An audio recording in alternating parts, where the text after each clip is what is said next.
Assalamu alaikum wa rahmatullahi wa barakatuh. Hello everyone, it's Zainab. Welcome back to my daily-ish reading of Lantern of the Path, which is a compilation of many different wisdoms and teachings that are associated with the 6th Imam, Imam As-Sadiq alayhi salam. So today I want to read to you chapters 65 and 66, inshaAllah. Okay, in the name of Allah, most gracious, most merciful, all praise belongs to Him, and peace and blessings to Prophet Muhammad and his pure family. Chapter 65 is a description of this world. Okay, Bismillahirrahmanirrahim. This world is like a body whose head is pride, whose eyes are avarice, whose ears are greed, whose tongue is dissimulation, whose hand is desire, whose legs are vanity, whose heart is heedlessness, whose being is annihilation, and whose product is extinction. MashaAllah. It brings pride to whoever loves it, avarice to whoever prefers it, greed to whoever seeks it, and cloaks with hypocrisy whoever praises it. MashaAllah. It gives vanity power over whoever desires it. It leads to heedlessness in the person who relies on it. It seduces whoever admires its goods, but those goods do not last for him. It returns the person who gathers it and is miserly with it to its own abode, which is the fire. MashaAllah, this is a very kind of eye-opening description of the Dunya. And it reminds us to humbly remember the Akhirah, the afterlife, our next abode, in everything we do and in everything we say. Because how we live our lives in the Dunya, that's going to determine where we go in the Akhirah. It's quite scary to think about. Do not get attached to this world, right?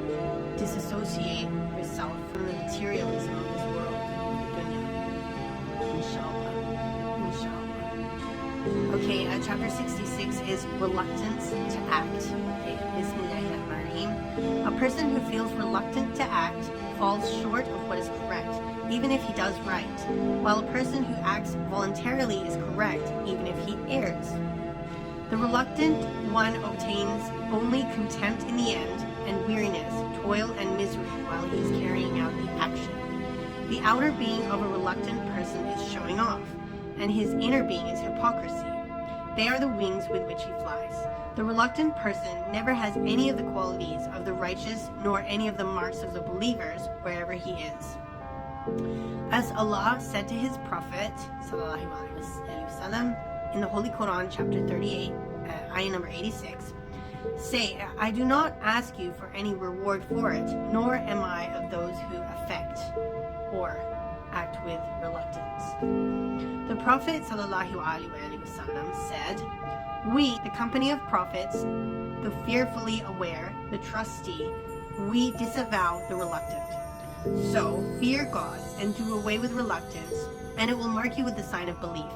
Do not be occupied with something whose garment is affliction, with food which in the end is emptiness, with an abode whose end is ruin, with wealth whose end is to be inherited by others, with comrades whom in the end one must take leave of, with glory which in the end is abasement, with loyalty which in the end is abandonment, or with a life whose end is grief.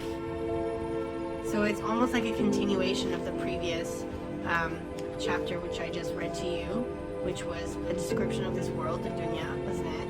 It's just another reminder to not get too attached with things in this world, because this world is like a fleeting moment, like a blink of an eye compared to the next world, our next abode in which we will reside until the end of time. Detach oneself from the things in the Dunya, in this world, inshallah. And some of us might need a little help with that, myself included, yeah. So by the grace and mercy of Allah subhanahu wa ta'ala, inshallah, He will make it easy for us, inshallah. Thank you for joining me as I've read to you these wisdoms from Imam As-Sadiq alayhi salam. And until my next video, stay blessed.